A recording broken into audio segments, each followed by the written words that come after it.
Bonsoir à tous. Cette semaine, direction Hong Kong, où des manifestations monstres se sont tenues ces jours-ci pour contester un projet de loi autorisant les extraditions vers la Chine continentale. Comment comprendre ces événements? On va en parler dans quelques instants avec notre invité, Alain Wang, journaliste et sinologue. Et puis, dans l'actualité cette semaine, on revient sur l'anniversaire de l'Église de Thaïlande, qui fête ses 350 ans. Quels sont ses défis aujourd'hui? On entendra le père Nicolas Lefébure des Missions étrangères de Paris. Mais tout de suite, ce qu'il faut savoir sur Hong Kong.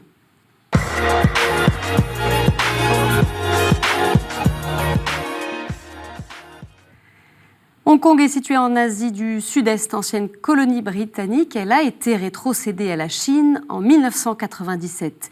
Sa population est d'environ 7,3 millions d'habitants, dont 92% sont chinois, 2,5% philippins, 2,1% indonésiens.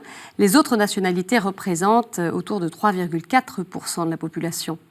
Depuis la rétrocession, le statut de Hong Kong est aujourd'hui celui de région administrative spéciale. Sous souveraineté chinoise, elle bénéficie d'une semi-autonomie et de liberté qui n'existent pas en Chine continentale, et ce, en théorie, jusqu'en 2047. Elle conserve la justice, une monnaie propre et son système politique. C'est le principe un pays, deux systèmes.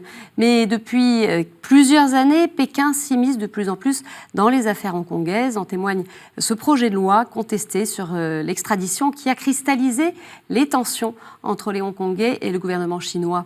Dimanche 16 juin, 2 millions de personnes selon les organisateurs, plusieurs centaines de milliers selon les autorités, sont descendues dans les rues de Hong Kong, soit près de 30% de la population totale.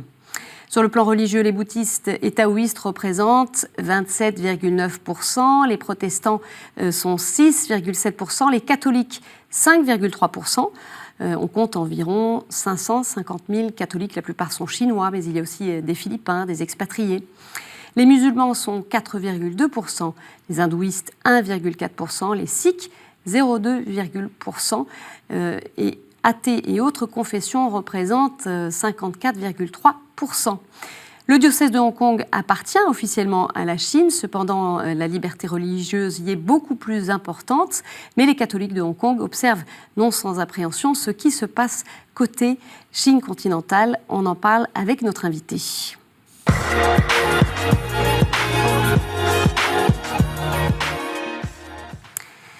Alain Wang, bonsoir. Bonsoir. Merci de nous retrouver le temps de cette édition. Vous êtes sinologue, vous enseignez à l'École centrale Supélec et à l'Institut français de la mode.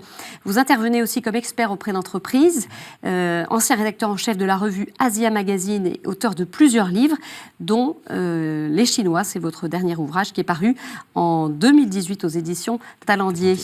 Tout à fait. Alors, on va essayer de comprendre avec vous un petit peu ce qu'il se passe en ce moment à Hong Kong. On voit ces images très impressionnantes de grandes artères noires de monde.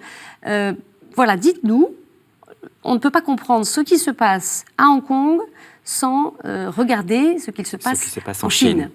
Il faut revenir un petit peu en arrière. Il faut se souvenir qu'en 2012, Xi Jinping devient secrétaire général du parti et en 2013, l'année suivante, il devient président de la République populaire de Chine. Qu'entre-temps, il a lancé plusieurs campagnes, on va dire, de rectification à l'intérieur du pays, sur le plan de la société civile, sur le plan des religions, sur le plan en interne, à l'intérieur du parti, on va dire une grande purge à travers, on va dire, une campagne contre la corruption qui lui a servi d'éliminer les gens qui lui étaient opposés. Donc on se retrouve face à quelqu'un qui a des pouvoirs extraordinaires, je dirais pratiquement à l'égal de Mao quand Mao était au pouvoir, et donc qui fait peur, et qui fait peur bien sûr à l'intérieur, et qui fait peur aussi à l'extérieur. Alors, On va préciser justement ce qui inquiète les Hongkongais, ce qui leur fait peur, comme vous le dites. Et je vous propose d'écouter le cardinal Zen, donc évêque émérite de Hong Kong, farouche, opposant au régime chinois. Et il encourage les Hongkongais à maintenir leur mobilisation ces jours-ci. Gabriel Kerry l'a joint par téléphone.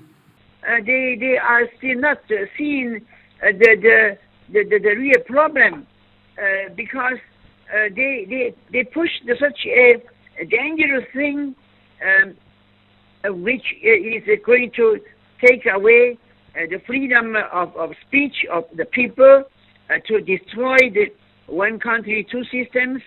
That's incredible. So really, we have to pray because the only hope is in God, because these people, our chief executive and all the people who follow him, they are still not repenting. And somebody must take responsibility for what happened, and not just a few words. So really, they are not giving any hope to us. I don't think these people can govern us anymore, because once second times, they are offending the people. They are taking us as stupid, and they are offending so many people. I suppose they have to go away. The problem comes because all these people now with power, they are not from our election. They are appointed, and they only care for their career. And so we need really to have the real democratic election, so people we can trust, people we elect, and they care for us. That's essential. Voilà la voix forte du cardinal Zen, que l'on sent très remontée. Très remontée. C'est pas la première fois. Ouais. C'est quelqu'un qui est en opposition par rapport à Pékin depuis très longtemps maintenant. Il est intervenu à chaque fois qu'il y a eu des manifestations, je dirais, contre des projets de loi qu'essayait de faire passer, on va dire, le LegCo ou le chef exécutif, mais on va dire derrière Pékin, à Hong Kong. Bon, il y a eu la loi sur la subversion, il y a eu la loi sur le remaniement de tous les manuels scolaires. Et donc, à chaque fois, évidemment, il a été très présent sur ce plan-là. Puis, il a été très présent dernièrement sur l'accord provisoire qui était passé entre le Saint-Siège et le gouvernement chinois au sujet de la nomination des évêques en Chine. Donc, bon, c'est quelqu'un qui comme il le dit lui-même, connaît quand même très bien la Chine, puisqu'il y a passé du temps, il connaît très bien les communistes, puisque quelque part il les a fuis. Donc, bon, il a un regard tout à fait différent aujourd'hui que l'on a du côté du Vatican, je crois. C'est clair. La question, on y reviendra sans doute effectivement de cet accord sino-vatican sur la nomination des évêques et les craintes que cela suscite côté hongkongais. Le cardinal Zen qui dit voilà, cette équipe, elle ne peut plus nous gouverner, là. Il faut qu'ils partent.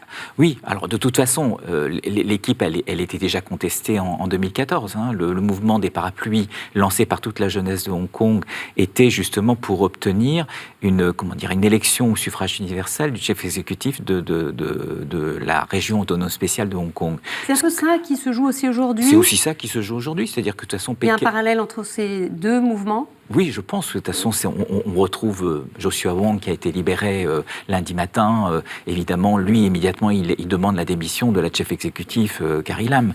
Donc, la figure de proue, c'est une des figures de proue du mouvement de 2014, des parapluies. Donc, on est dans cette jeunesse aujourd'hui qui se reconnaît de moins en moins dans ce qui se passe du côté de la Chine continentale, on va dire la Chine communiste, et qui donc de plus en plus partent vers une idée d'indépendance ou tout au moins ce qu'on appelle les localistes, des gens qui sont très ancrés sur leur particularité hongkongaise et qui refusent d'être assimilés à des Chinois du continent. Donc on est dans ce combat et donc à travers ça, évidemment, c'est toutes les institutions qui ont été mises en place à partir de 1997, suivant la Basic Law qui avait été négociée entre Deng Xiaoping et Margaret Thatcher en 1984. Qu'est-ce qu'elle prévoyait en fait ? Elle prévoyait, comme vous l'avez dit au début de l'émission, une large autonomie, oui, mais qui prévoyait aussi, on va dire, au fur et à mesure du temps, il devait y avoir un peu plus de souplesse dans les élections.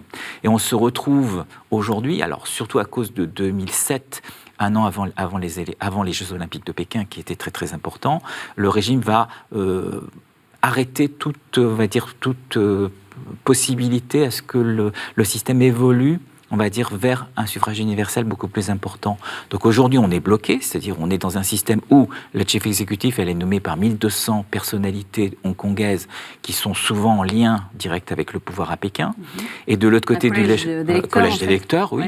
Et du côté du LegCo, c'est-à-dire les députés, on va dire, de l'Assemblée locale de Hong Kong, on a 50% qui sont certes mis véritablement au suffrage universel et 50% qui sont élus à travers des collèges d'électeurs qui, là aussi, ce qui fait que, généralement, lorsqu'on va dire, ce qui est à peu près le cas, je crois, pour les dernières élections de 2016, on a 57% pour les partis pro-démocratiques, si on compte au suffrage universel, donc ils devraient avoir le pouvoir. Et en réalité, avec le système tel qu'il est organisé, il se retrouve à avoir moins de députés que véritablement qu'il devrait en avoir. Donc, quelque part, c'est ça aussi que la jeunesse conteste, que les Hongkongais contestent. Alors, dans ces manifestants, dites-nous un peu, on a vu beaucoup de jeunes, est-ce que c'est le gros du mouvement? Qui sont les personnes qui sont dans la rue? En général, c'est quand même c'est les jeunes. Bon, évidemment. Parce que, bon, si on reprend le mouvement de 2014, je pense qu'il y a un peu une revanche aussi. C'est-à-dire qu'après 2014, finalement, ils n'ont rien obtenu. Le pouvoir est resté tel qu'il était, droit dans ses bottes, et il n'y a pas eu du tout de modification. Donc je pense que les jeunes qui retournent dans la rue aujourd'hui revivent un peu le mouvement de 2014, je dirais c'est tout de suite, et on a vu très vite réapparaître les parapluies jaunes, tout partout. Donc ça s'est dressé, c'est pas simplement, je dirais, contre les gaz lacrymogènes ou contre le gaz poivré, c'est aussi un symbole justement de cette contestation de la jeunesse. Sur les plans, sur le problème de l'extradition, ça s'est étendu un peu plus, et c'est pour ça qu'on a beaucoup plus de monde dans la rue, c'est-à-dire que tout le monde se sent concerné, c'est-à-dire que le problème de cette loi sur l'extradition, c'est qu'elle pourrait permettre éventuellement à ce que toute personne qui pourrait écrire quelque chose de négatif contre le gouvernement chinois, qui pourrait être pris dans des problèmes, on va dire, économiques, de corruption ou pas de corruption, parce que la Chine, bon, de temps en temps, maquille certaines choses en choses de corruption alors que ça n'en est pas, pourrait être extradé immédiatement vers la Chine. Ce qui fait que ça ne laisse à Hong Kong plus aucune opportunité de ce qu'il était à l'origine, c'est-à-dire un port franc, quelque part, on va dire, un peu un paradis fiscal, où véritablement, les gens étaient totalement autonomes. C'est-à-dire quand il y avait un problème économique, c'était jugé par la loi de Hong Kong. Si aujourd'hui on extrade les gens de l'autre côté de la frontière, vers Shenzhen, les tribunaux du côté de Shenzhen sont absolument pas transparents. Vous ne pouvez pas forcément avoir un avocat pour vous défendre. Donc ça devient compliqué. Et donc ils ont touché, je dirais, au cœur l'économie.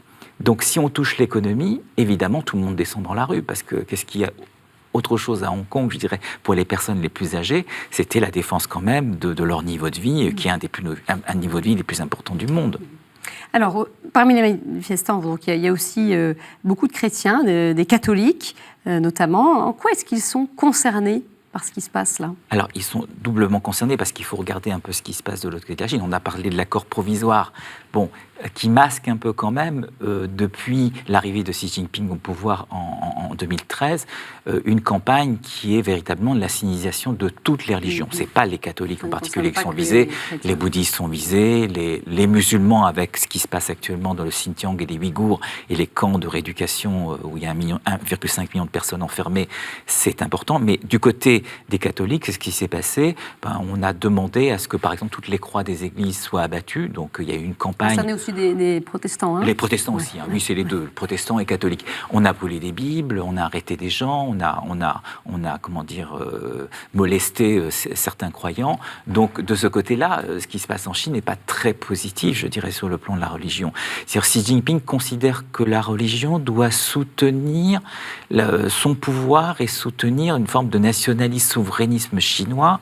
Et donc, on peut être très loin, véritablement, des valeurs ou des idéaux qui sont portés par les religions chrétiennes, on va dire. Donc ça, c'est une des inquiétudes des chrétiens. Il y a aussi, rappelons-le, on en avait parlé, nous, dans une précédente édition, la question de la nomination très concrète de l'évêque de Hong Kong, puisque le prédécesseur est décédé en janvier, le 3 janvier dernier, Monseigneur Yeung. C'est le cardinal John Tong, évêque émérite de Hong Kong, qui a été désigné administrateur apostolique, donc pour une durée indéterminée. Là aussi, ce poste-là peut cristalliser des tensions Hong Kong-Chine. Ça va cristalliser des tensions, d'autant plus que cet accord provisoire qui est passé directement, vous avez dit tout à l'heure, l'évêché de Hong Kong dépend de la Chine, normalement. Donc, évidemment, qui nomme l'évêque de Hong Kong, la Chine va s'en mêler forcément. Comme s'il y a cet accord provisoire qui est l'idée que la Chine présente une shortlist de candidats au poste, et à partir de cette shortlist, le pape va désigner une personne. Il faut que les deux se mettent d'accord. Oui. Sauf que là, la personne qui était prévue, c'était le Monseigneur Joseph A, qui lui a pris parti en 2014 pour le mouvement des parapluies, d'une manière élève auxiliaire. Et donc c'est lui normalement qui aurait dû être nommé évêque. Oui. Mais simplement, je pense du côté du Vatican, on n'a pas osé le nommer, dans le sens où ça aurait mécontenté Pékin, et donc il aurait déjà mis une accroche, on va dire, dans l'accord provisoire qui est établi, qui n'est que provisoire, mais on ne peut pas mettre une accroche, un accroc dans cet accord immédiatement. Donc, je pense que ça va quand même poser des problèmes, surtout qu'on est face au cardinal Tong, par exemple, qui est très âgé, et à savoir, au moment de sa mort, s'il n'y a plus d'administrateur apostolique, qu'est-ce qui se passe? Je ne vois pas Monseigneur Zen prendre la place, parce qu'il est très âgé aussi. Donc, quelle solution on va trouver, à mon avis? Et puis, toute solution trouvée va mécontenter, ça mécontentera Pékin, ou ça mécontentera, on va dire, les fidèles de Hong Kong, les fidèles catholiques de Hong Kong. Alors, Pékin a un petit peu freiné le mouvement ces jours-ci, puisque ce projet de loi d'extradition est pour l'instant gelé. Voilà, qu'est-ce qui pourrait arriver? Est-ce que c'est une marche arrière de Pékin pour ne pas trop perdre un peu la face vis-à-vis de la communauté internationale? C'est quoi qui se joue et qu'est-ce qui pourrait arriver aussi? Alors, c'est pas la première fois que Pékin recule. Je parlais tout à l'heure de l'article 23 sur la subversion en 2003. Ils ont reculé sur les livres, les manuels scolaires, etc. En 2012, ils ont reculé. À chaque fois où la population de Hong Kong se mobilise d'une manière très forte, ils reculent.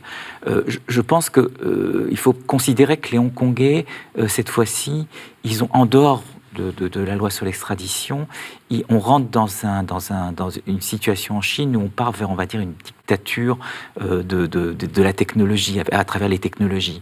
Et je pense que la peur des Hongkongais, c'est que le 1er janvier 2020, la Chine va imposer la notation sociale sur l'ensemble du territoire. Expliquez-nous en 2 mots. Alors, la notation sociale, c'est-à-dire qu'on va prendre 3 grands critères économiques, critères des incivilités et critères politiques. Et à partir de ces différents critères, on va donner une note aux gens. Alors, on va surveiller leur portable, on va les surveiller à travers des caméras, etc., etc. Donc, on va accumuler un maximum de data, et ces data vont être lues, et ensuite, on donnera une note positive ou négative. Alors, on le fait déjà au Xinjiang. Alors, ma peur toujours, c'est quand je vois l'extrémisme au Xinjiang, c'est que ces gens terminent dans des camps de rééducation. J'espère qu'on n'en arrivera pas là en Chine. Mais les Hongkongais regardent ce qui se passe. Et ils se disent, est-ce que nous aussi, on va être soumis plus ou moins à moyen terme à ce genre de choses? Parce que là, c'est quelque chose qui n'existait pas en 1984, lorsque les accords ont été négociés. La Chine aujourd'hui, de toute façon, impose ces grands de l'Internet, Huawei, Alibaba, etc., sont à Hong Kong. Il y a une importance d'ailleurs des réseaux sociaux en ce moment à Hong Kong et des jeunes qui s'orientent vers d'autres réseaux sociaux que les réseaux sociaux alors chinois. La chance de Hong Kong pour l'instant, c'est que la Chine, ils ne font pas partie de l'intranet, on va dire, tel qu'il est conçu en Chine, donc ils sont un peu à l'extérieur. C'est aussi la porte d'entrée, on va dire, de la Chine vers l'extérieur, de l'Internet extérieur. Donc je pense que le Pékin a besoin aussi de cette porte. Mais de ce côté-là, donc ils sont plus ou moins tranquilles pour le moment, et ils ont la capacité donc de choisir des applications qui ne sont pas contrôlées par Pékin. Ce qui a été le cas de Telegram depuis maintenant une quinzaine de jours, où tous les jeunes Chinois ont abandonné le WeChat. WeChat, c'est chinois, c'est Tencent. Ils l'ont abandonné. Ils ont abandonné l'utilisation de leurs cartes, les paiements par Alipay ou WeChat Pay, qui là sont totalement contrôlés par la Chine. Ils ont abandonné tous les systèmes de billets de métro, etc., pour éviter qu'on les suive dans leur pérégrination dans la ville. Donc, ce qui est intéressant, c'est que dans ce cas-là, ils se réfugient vers des applications qui sont plutôt étrangères et plutôt américaines. Pour être moins surveillées. On va parler dans les dernières minutes d'une réalité qui est peut-être un peu moins connue à Hong Kong, mais qui n'est pas vraiment liée aux événements de ces jours-ci. Mais un lien avec la crise des logements, parce que Hong Kong donc est un des territoires les plus prospères de la planète, mais les écarts entre riches et pauvres sont de plus en plus forts. Et Hong Kong comporte plus de 6 000 habitants au kilomètre carré, donc une vraie densité de population. Et face à la flambée des prix immobiliers, eh bien, les classes moyennes font face à une crise de logement et ne peuvent pas forcément se loger décemment. Ce problème a un impact direct sur la société, mais aussi sur le choix de vie des familles et les rêves des plus jeunes générations. Alors comment l'Église et les associations locales répondent-elles à ce problème de société? On écoute ces témoignages. De nombreuses personnes vivent dans des conditions de vie précaires. Le problème du logement touche toutes les classes sociales. Même avec un bon travail, les familles ont du mal à se loger. C'est le cas de la plupart de celles qui viennent à la paroisse du Père Nicolas, comme Margie, 37 ans, qui élève seule son fils et travaille comme traductrice pour la police de Hong Kong. I don't have a place to live. I have to stay at my relative's house on a sofa. He lives with me in my relative's home. We have a mattress on the floor for him. I'm trying to find a flat recently, but the prices is really too high and I don't think I can afford one. Saturnia, elle, a 27 ans, travaille pour le Parlement de Hong Kong, mais vit chez ses parents. You don't have enough space, you live with your family, problems arises as you have more conflicts with them. Even if you earn a lot, even if you save a lot, but you cannot afford a housing, a decent room with enough space. But at the end, I think the most important issue about young people is that we're not feeling happy at all. À Hong Kong, le problème du logement impacte les choix de vie. Teresa, une amie du Père Nicolas, a pu acheter cet appartement de 35 mètres carrés avec son mari il y a 20 ans. Mais entre espace et enfants, ils ont dû faire un choix. 一定係一個burden 嚟嘅。咁所以我有啲朋友都係唔生小朋友啦。咁同埋咧，有啲結咗婚咧，都唔可以住埋一齊嘅，因為未有屋。Alors, face à ces situations, des organisations comme la Caritas Hong Kong, fondée dans les années 50 par le diocèse, viennent en aide à ces familles. Kun est responsable du service social et accompagne les personnes qui vivent dans des appartements subdivisés qui logent 8 personnes dans 30 mètres carrés. People with limited living space, the mental health situation is affected badly because they have sometimes we found that the family members just conflict with the other one because they have not enough space for their homework, not enough space for the TV time or some even dinner time also. Les jeunes à Hong Kong, en fait, ils me l'ont dit directement. Avec ceux avec qui je suis le plus proche, on n'a pas d'espoir. On ne sait pas où est l'espérance, on ne voit pas l'espoir parce qu'on sait qu'on n'aura jamais l'argent pour nous, même pour louer chez nous. On va devoir rester chez nos parents jusqu'à 30-40 ans. En étant marié ou peut-être en n'étant pas marié. Souvent, en fait, l'église, c'est aussi un lieu où il y a cette espérance, parce qu'il y a une pression qui est très très forte sur tous les secteurs de la société. Et en fait, l'église, c'est vraiment le lieu où ils peuvent se sentir eux-mêmes, où ils peuvent avoir des relations avec tout un tas de gens très différents. Et donc, je pense que la foi, elle apporte cette espérance, cette paix, et aussi ce lien social qui manque beaucoup ici. Voilà, une jeunesse assez désabusée. Une jeunesse désabusée parce c'est une jeunesse très urbaine et elle vit un petit peu ce que font toutes les grandes villes, je dirais, à travers le monde. C'est que les prix au mètre carré ont largement augmenté, d'autant plus à Hong Kong qu'on a à peu près 1 million de gens de l'autre côté de la frontière, des Chinois de Chine populaire qui sont venus habiter à Hong Kong et parmi eux des gens très riches. Et donc, le prix de l'immobilier s'est totalement envolé. Et il faut répondre donc à la demande qui arrive. Et donc, ils sont bloqués. Bon, se souvenir aussi quand même qu'à Hong Kong, je pense que eux, on va dire, c'est la partie de la classe moyenne basse. Mais il y a aussi une personne sur 5 à Hong Kong qui vit en dessous du seuil de pauvreté. Donc, les inégalités à Hong Kong sont gigantesques. Quel défi, justement, pour l'avenir de Hong Kong ? Déjà, peut-être remédier à cette inégalité, on va dire, sur le plan social. Et puis de l'autre côté, je pense que le plus grand défi quand même, c'est essayer de trouver un terrain d'entente sur le plan politique avec Pékin pour au moins continuer jusqu'en 2047. Après, on verra ce qui se passera en Chine. Merci beaucoup Alain Wang pour votre décryptage sur ce qui se passe côté hongkongais. On va bien sûr continuer à suivre cette actualité.